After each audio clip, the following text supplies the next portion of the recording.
Okay. Kind of half Vikings Baltimore preview, half just kind of like news of the week because there's been a lot of stuff going on. So we got Vikings at Baltimore tomorrow. For another very tough game, and we're coming off a very inexcusable loss that's made everybody, including me, more mad than they've they've been all season. Um, Obviously, on paper, this is not.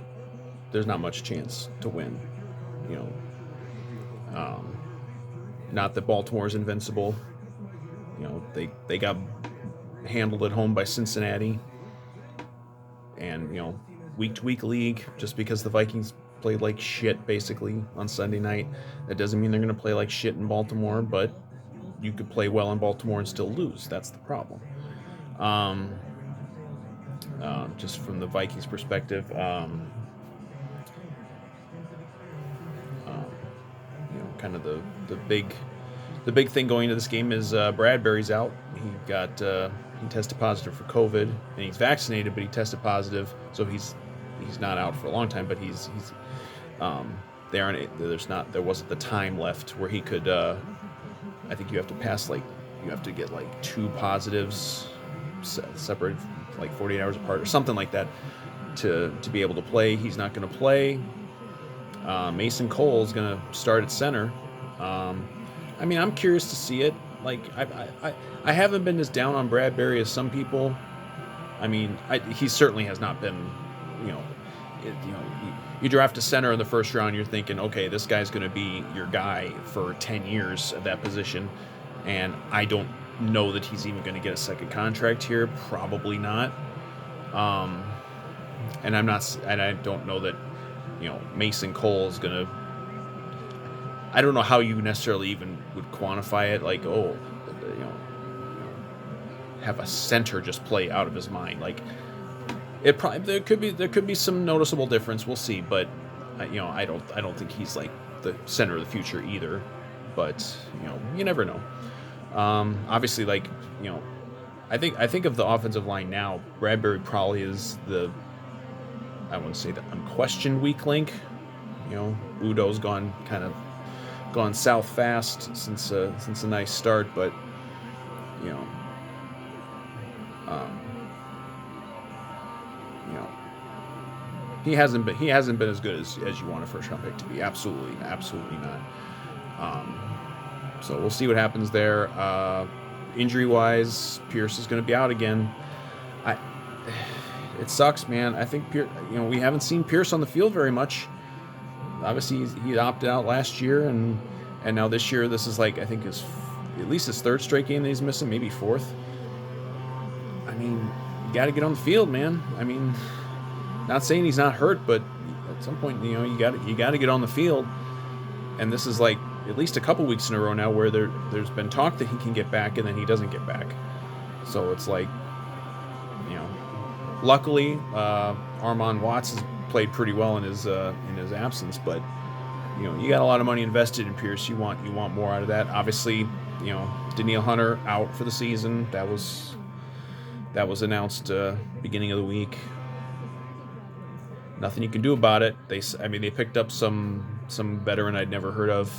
I don't know if he's even going to be like on the 53. So it's going to be Wanham starting opposite Griffin, and then Wilkie's going to get in there. I don't believe Patrick Jones was on the injury report, so maybe he'll get out there. I think he's the upside guy. You like to see him out there.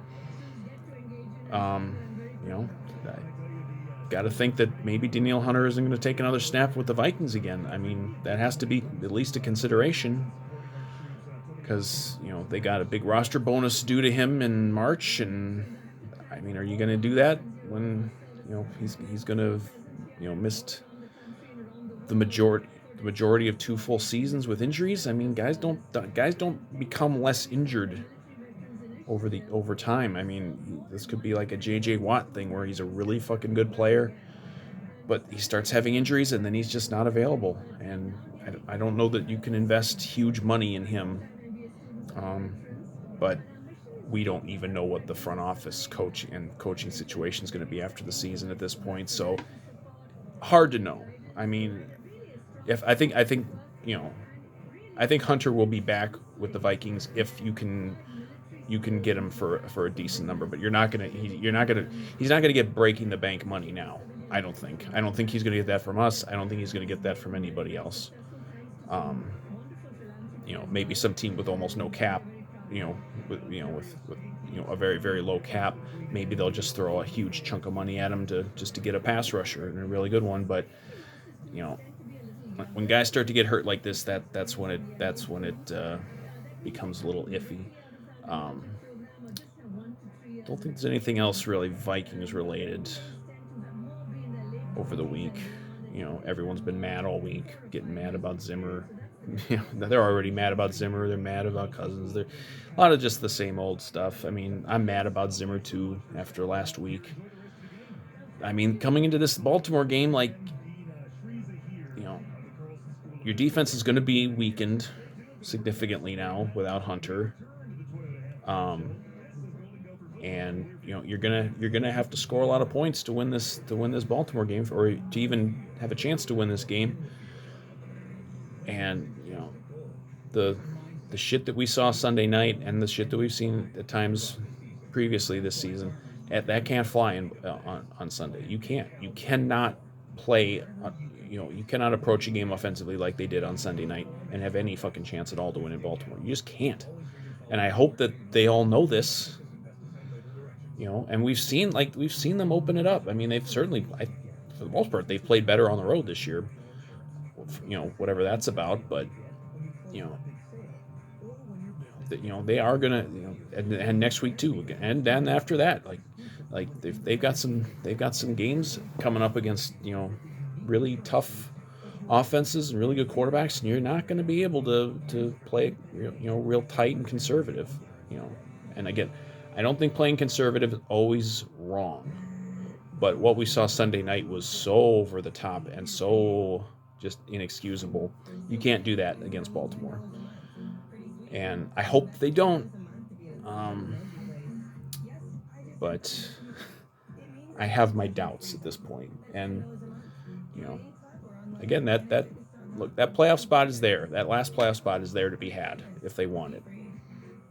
I still think they can get that. I still would, overall, I would say yes, they are going to get there, but I don't know what that means.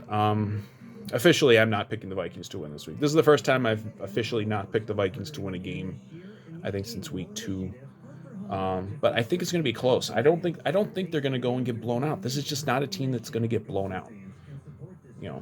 I just don't see it. I don't. There could be games where they get blown out. I don't see this one being one where they get blown out.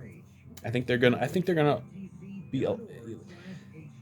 I hope that the Sunday night thing was a real wake up call as far as just how you can't play games that way. Against a really good offense.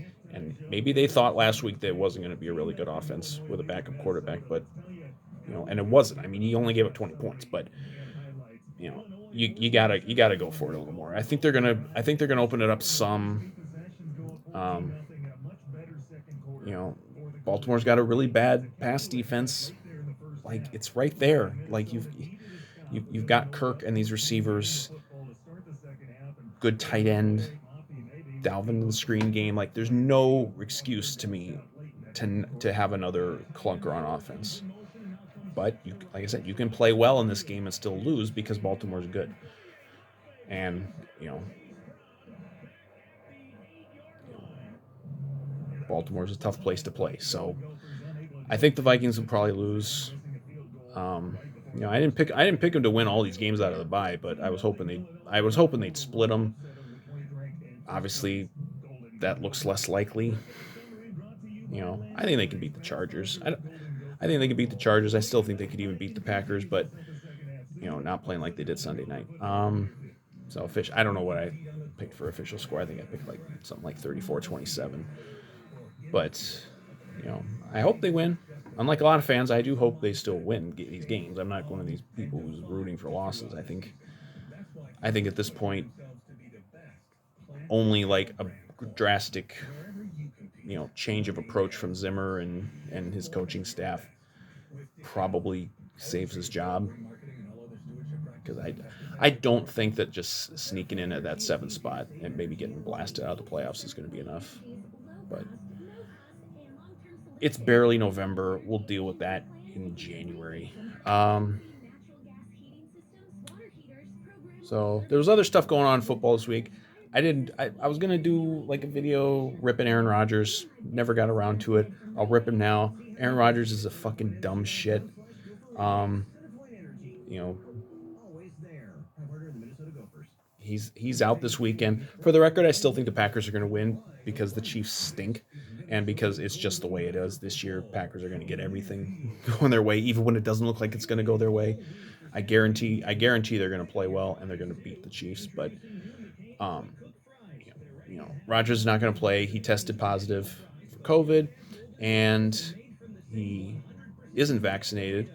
Which, look, I ripped Kirk when he did his whole thing back in training camp about I'm not vaccinated. I'll surround myself in plexiglass. I ripped him for all that shit. He deserved to be ripped for that. But he didn't fucking lie.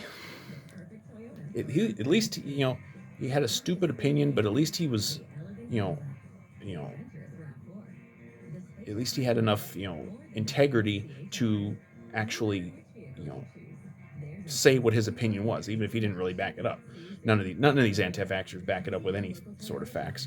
But at least he was out front. At least he said he wasn't vaccinated. He wasn't hiding it. Rodgers was hiding it. Um, he flat out lied, and then he's not even like following protocols and shit. And boom, here we go. He tests positive, and then he does a fucking what was it, a podcast interview, and I didn't listen to it. I saw like some of the quotes from it. Holy fucking shit! I honestly didn't think Aaron Rodgers was this. I don't. I've never liked him. Like, I've always found him to be a pompous asshole. Like, I think he's a great quarterback, but you know I've always found him to be kind of a pompous asshole. And oh my god, like the just the I don't know what the word would be, but just the ego on this fucking guy with some of the stuff he was saying. And then I guess this is a surprise to me. At least maybe once you find out he's anti-vax, it's not a lot of surprising. But holy fucking shit, I didn't know. I had no idea he was this level of like. I mean, is he like a fucking maggot? I mean, the some of the quotes from this thing he did, it was like trying to hit every right wing buzzword that you could find. Like, he's like, I'm in the crosshairs of the woke mob. First of all, anyone at this point, pretty much anybody who uses the word woke is a fucking piece of shit because it's never used properly. It's used as an insult by right wingers against left wingers. It's like no one's coming to cancel you, Aaron. You lied. You are stupid about your lie. You're ignorant about your so-called knowledge about vaccines and everything, and you're getting called out for it, and you deserve it because you're a fucking idiot. And you lied to maybe you didn't lie to his team. I don't know who on the team knew what, but you know he certainly lied publicly, and he apparently lied to the NFL. And he won't face any consequences because he's Aaron Rodgers. He should be suspended. You know, he should be, but he probably won't be. He probably won't even be fined. Because he's one of the faces of the league, and that's just how it is. But it was interesting, and it was sad too, in a way, to watch like all the MAGA lovers in the Vikings fan base uh, all of a sudden decide that they're Aaron Rodgers fans because of this, because they're stupid political ignorance and all this shit that suddenly trumps any sort of team allegiance. And suddenly now they're Aaron Rodgers fans because he's an anti-vaxxer and he spews idiotic right-wing talking points and buzzwords. you know, a lot of these same people hated Kirk Cousins for 3 years until they found out he was an anti-vaxxer, and then suddenly, oh no, we like Kirk. So it's just insufferable. But so that was a big story. Uh, Odell Beckham got cut by the Browns. I remember there was a lot of talk, not this past offseason, but the one before, from Viking fans saying, "Oh, we got to go get Odell Beckham. We have to get him." How would that have worked out?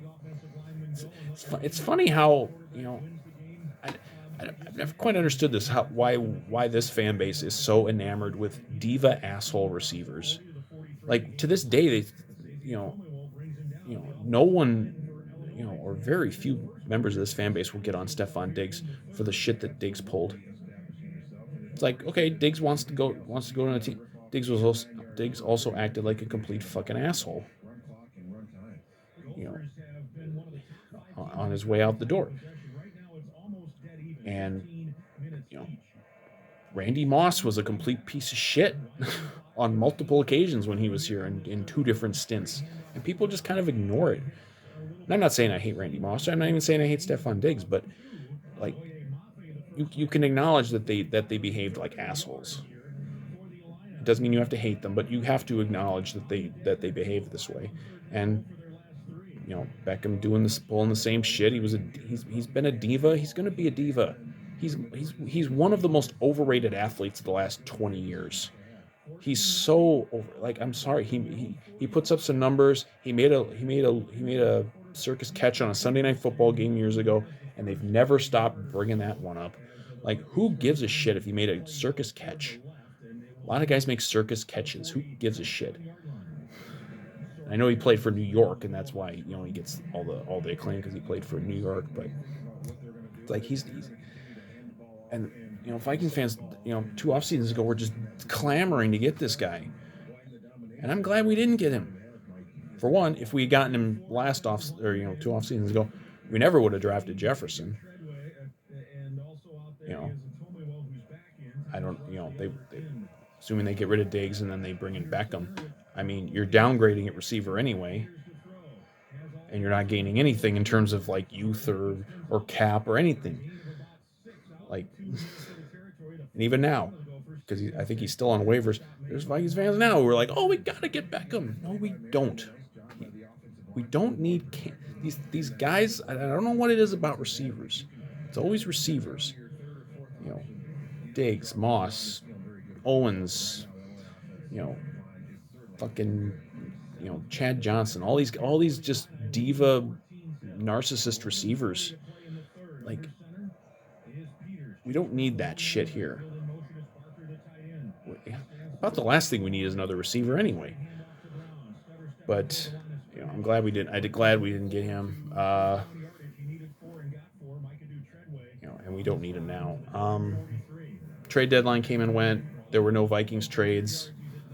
Zimmer said they tried to make moves, but couldn't get anything done. And of course, then everyone ripped him for it, which is funny to me because all these same people who are ripping the Vikings for not making deals are the same ones saying that the season's over and we aren't going anywhere anyway. So why the hell do you want them to make a trade?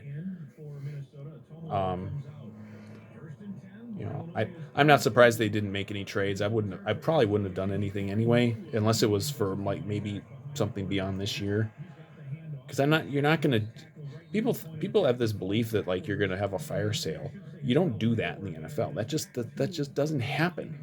Because this isn't like baseball where you can just you can essentially salary dump. You can't really do that in the NFL unless some team has just tons and tons of cap space and is willing to take on some veteran. But usually those teams are not winning teams anyway. So why are you going to take on a player like that in the middle of the season? And you're certainly not going to give up much. I wouldn't have jettisoned a bunch of veterans off this team for late round draft picks right now. There's really nothing to be gained from that.